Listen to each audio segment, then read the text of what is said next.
Sri Krishnaya Paramatmane Namaga. Sri Mahabharata, Chapter 40. Duryodhana disgraced.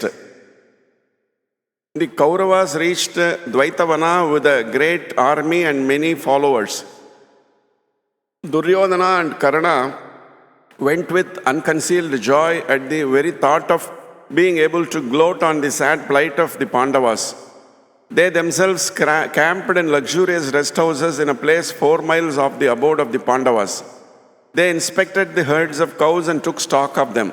After counting the cows, bulls and calves, they enjoyed the dance, the hunt, the sylvan sports and other entertainments arranged for them.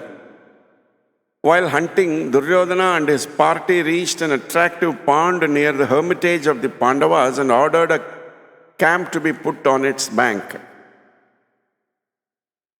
Chitrasena, the king of the Gandharvas, and his attendants had already encamped in the neighborhood of the pool, and they prevented Duryodhana's men from putting up their camp. They returned to Duryodhana and represented that some petty prince who was there with his followers was giving them trouble. Duryodhana was annoyed at this presumption and directed his men to turn the Gandharva prince out and put up the tents. The attendants returned to the lake and tried to carry out their orders, but found the Gandharvas too many for them and had to retreat in precipitation. When Duryodhana came to know of this, he grew very angry and with a large army marched to destroy the audacious enemies who had dared to resist his pleasure. A great fight ensued between the Gandharvas and Duryodhana's army. At first, the fight went in favor of the Kauravas, but the tables were quickly turned when Chitrasena, the king of the Gandharvas, rallied his troops and began using his magic weapons.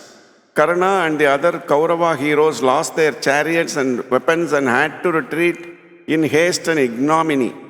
Duryodhana alone remained in the battlefield, but he was soon seized by Chitrasena, who placed him in his chariot, bound hand and foot, and blew his conch in token of victory. The Gandharvas took many of the prominent Kauravas captive. The Kaurava army fled in all directions, and some of the fugitives took refuge in the hermitage of the Pandavas. Bhima heard the news of Duryodhana's defeat and capture with delight and amusement. He said to Yudhishthira, "These Gandharvas have done our job for us. Duryodhana, who must have come here to mock at us, has got what he deserved. I feel like thanking our Gandharva friend." But Yudhishthira reproved him, "Dear brother, this is not the time for you to rejoice. The Kauravas are our kith and kin, and their humiliation at the hands of strangers is ours. We cannot hold back and take this lying down. We must rescue them." Bhima did not think this very reasonable. He said, "Why should we save this sinner who tried to burn us alive in the wax house? Why should you feel sorry for the fellow who poisoned my food, bound me hand and foot, and wanted to drown me in the river? What brotherly feeling can we really have towards these vile wretches who hauled Draupadi by the hair to the assembly and disgraced her?" At that moment, a cry of agony from Duryodhana reached them faintly from the distance, and Yudhishthira, greatly moved, overruled Bhima's objection and bade his brothers to go to the rescue of Kauravas. Obedient to his behest, Bhima and Arjuna rallied the routed Kaurava forces and offered battle to the Gandharvas. But Chitrasena had no wish to fight with the Pandavas, and at their approach released Duryodhana and the other prisoners, saying that all he wanted was to teach a lesson to those arrogant Kauravas. The dishonored Kauravas returned in haste to Hastinapura with Karna, who, having been driven off the battlefield, joined them on the way. Duryodhana, in great shame and dejection, felt it would have been far better if he had been killed by Chitrasena, and announced his wish to fast unto death. He said to Dushasana, "Be crowned and rule the kingdom. I can no longer continue to live after having become a laughing stock to my enemies." Dushasana protested his unworthiness to be king and caught hold of his brother's feet and wept. Karna would not bear the sight of the brother's sorrow.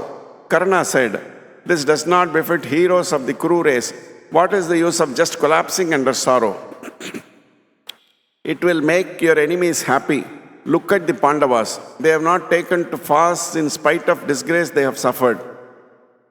Sakuni interposed and said, "Listen to Karna's words. Why do you say that you would give up your life when the kingdom seized from the Pandavas is yours to enjoy?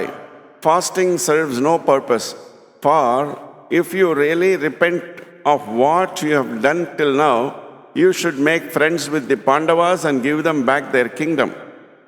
When Duryodhana heard this speech, his evil nature regained ascendancy, for giving back the kingdom to the Pandavas was to him 100 times worse than defeat or disgrace. He shouted, "I shall conquer the Pandavas." Karna said, "That is the way for a king to talk." And he added, "What sense is there in dying? You can do something worthwhile only if you are alive."